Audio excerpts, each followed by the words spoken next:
We all know the story. You're one of 4 teens that want to start a band, and you all get together and start to churn out some musical hits, only for life problems to get in the way of progress. Just when you think you've solved your issue and are ready to rock, one of your bandmates has issues of their own to deal with. Hey everybody, what's up, and welcome back to NACHO Labs presents School of Boredom Spotlights, Cartoon Network Edition. My name is Bats, and I'll be your guide today as we take a look at today's topic with the Cartoon Network Wedgie, the Breman Avenue Experience, Rock and Roll Animal Party.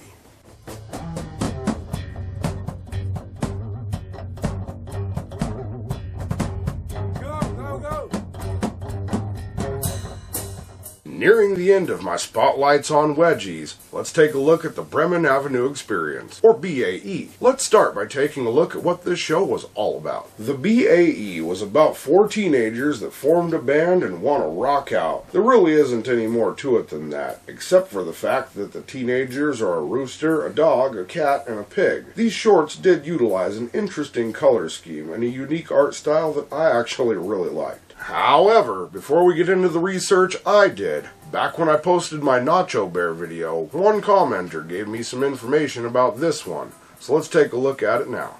According to Shauna7117, the BAE is based on a German folktale called the Breman Avenue Musicians, and in the episode titled Simon's Story, the phrase "Today I am a man" is a bar mitzvah speech in Hebrew tradition. In the episode titled Barrett's Story, they make different references to British media while singing the song London Town. I hope these facts are helpful enough for your next video about this Wedgie short. Well, Shauna7117, they are. And while I can confirm that this series was based on a German folktale, it was only loosely based on the German folktale, and as far as the references, we'll be talking about those a little bit later in the video.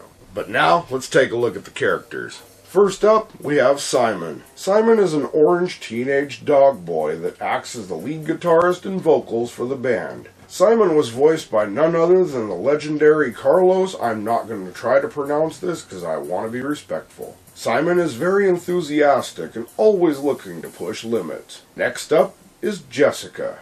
Jessica is a purple teenage cat girl and acts as the band's bassist. She was voiced by... Holy crap, how did I not notice this before? Jessica was voiced by Jennifer Hale. She's a typical teenage girl who seems to have a problem putting down the phone and focusing on the band. Next up is Tanner. Tanner is a yellow rooster that acts as the band's drummer, and he was voiced by none other than Tom Kenny. Tanner is sort of absent-minded and loses focus easily, not to mention he didn't realize Jessica was a girl until Jessica's story.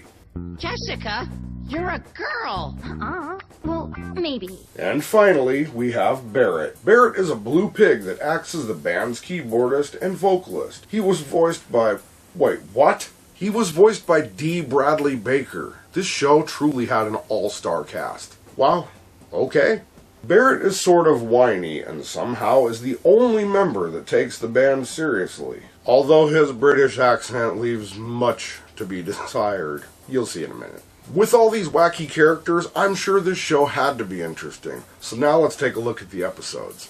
Episode number 1, Introducing the Breman Avenue Experience. The introduction episode opens with the band logo and a bass guitar riff that segues into the characters getting ready for band practice while Simon is messing around with some kind of equipment. When all of a sudden the bassist Jessica asks Simon what he is doing, he states the band needs some flash in their act. At this point it is made perfectly clear by the other bandmates that Simon is going over the top and they should just let the music speak for itself. They then reflect on some mishap memories of Jessica's birthday when Simon reminds her that he bought her, quote, the finest fireworks assortment that money could buy. To which she says she remembers him using said fireworks to burn down her dollhouse right after she opened it. Simon then explains that he has rigged the fireworks to a control panel that he can set off at will. What could possibly go wrong? After a very short argument, the band agrees to just play anyways, and then shortly after the band starts their song, Simon presses the first button and Tanner's drumsticks start to spark up. Jessica admits that that is pretty cool, and Simon decides to press the second button, making a pinwheel firework light up and spin on Barrett's keyboard. As Simon is about to fire up Jessica's button, Tanner says that his drumsticks are getting hot due to the fireworks, and in an attempt to try and assist him, Simon trips over some cords and falls over, dropping his remote console in the process, and of course it hits the ground and breaks. But the band played on.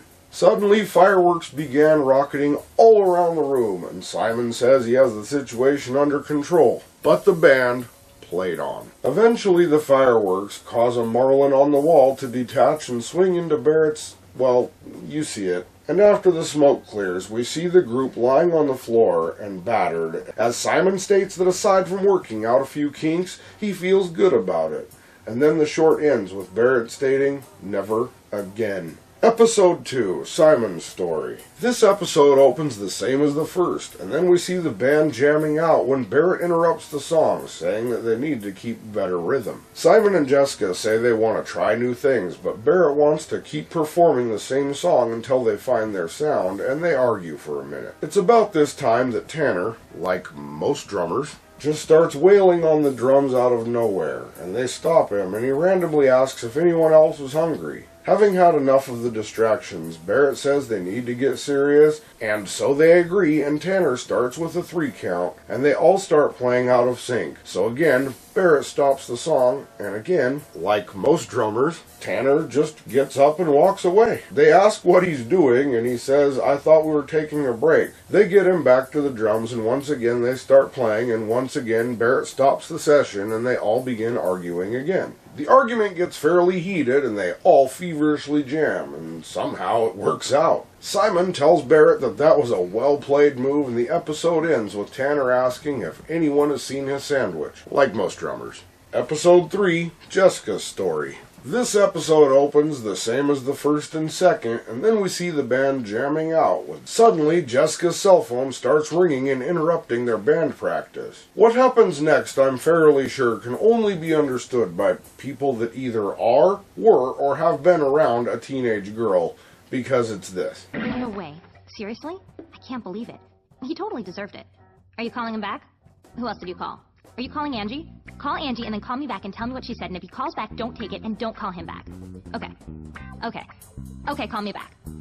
The guys express confusion over what she said on the phone, and then Tanner, like most drummers, has the realization that Jessica is in fact a girl. So they go back to playing again, and her phone starts up again, and of course they stop again, and this time Tanner asks Simon if he knew Jessica was a girl. And eventually, the band plays on, and all of their phones start ringing at the same time, so they just use them in the song. This episode ends with Tanner remarking again that Jessica is a girl. Episode 4, Tanner's Story. After the same opening we've already seen 3 times, we see the band sitting down and discussing different theatrics when Tanner's dad enters the room and brings in some snack. While Tanner is being embarrassed, parents, am I right? Tanner's dad explains that he brought them ants on a log, and then explains what they are, much to the horror of Tanner. And for those of you who somehow don't know, ants on a log is peanut butter and celery with raisins on it.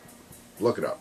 While trying to usher his dad out of the room, Tanner's dad is being nothing less than supportive, and eventually finds a second to tell the group that he used to be a roadie for the Greats. This causes the whole group, sans Tanner, to just stare in awe for a second before Tanner reveals that his dad never told him about it. So Tanner's dad goes on to tell them all about it, and after reliving the memories of times past, Pete... Oh, yeah, it's revealed during this story that Tanner's dad's name is Pete. Pete explains that just once he would have liked to have been on stage like a real rocker. This causes Tanner to reflect and thank his dad for the ants on a log, and then invite him to fill in and play the drums for the band. And with that, he gets his chance to rock out, ending this one on a heartfelt note. Episode 5, Barrett's Story. Okay, same opening, and once again, the band is trying to practice, and once again, Barrett is acting like Sheldon.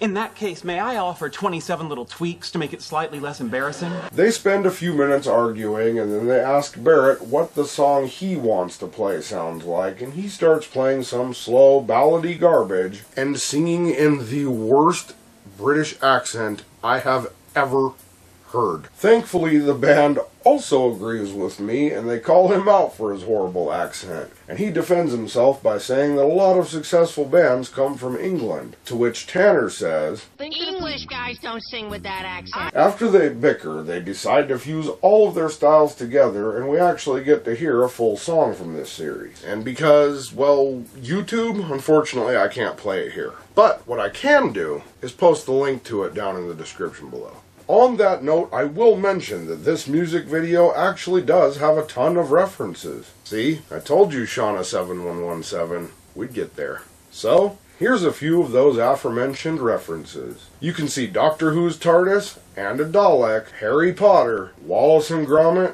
and Monty Python references. However, what are some of the references I didn't mention?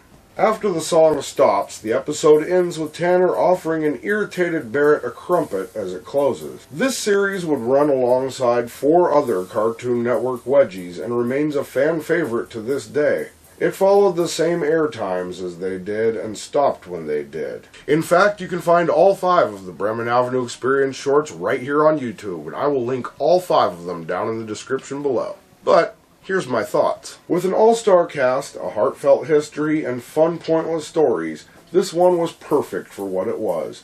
Although the music wasn't really my style, I actually really enjoyed this series. The art was well done, the VO was spot on, and the jokes and references were fun, and the characters were mostly likable.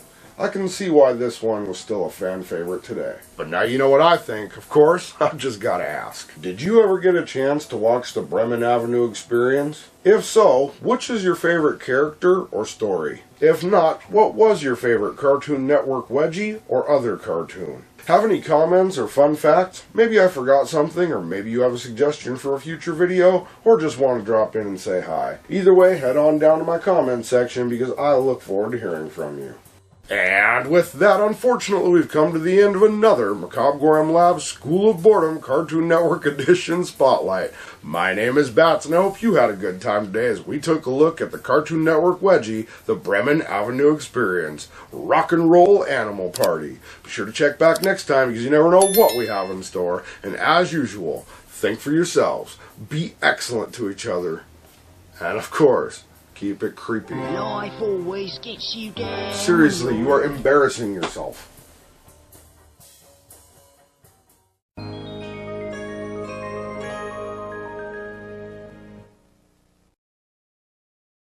Hey, thanks for checking out our video. If you enjoyed this one and would like to see more of our weird, creepy, odd, eccentric, or strange content as soon as it comes out, please feel free to click like, subscribe, and turn on notifications for more. We'll see you later. Keep it creepy.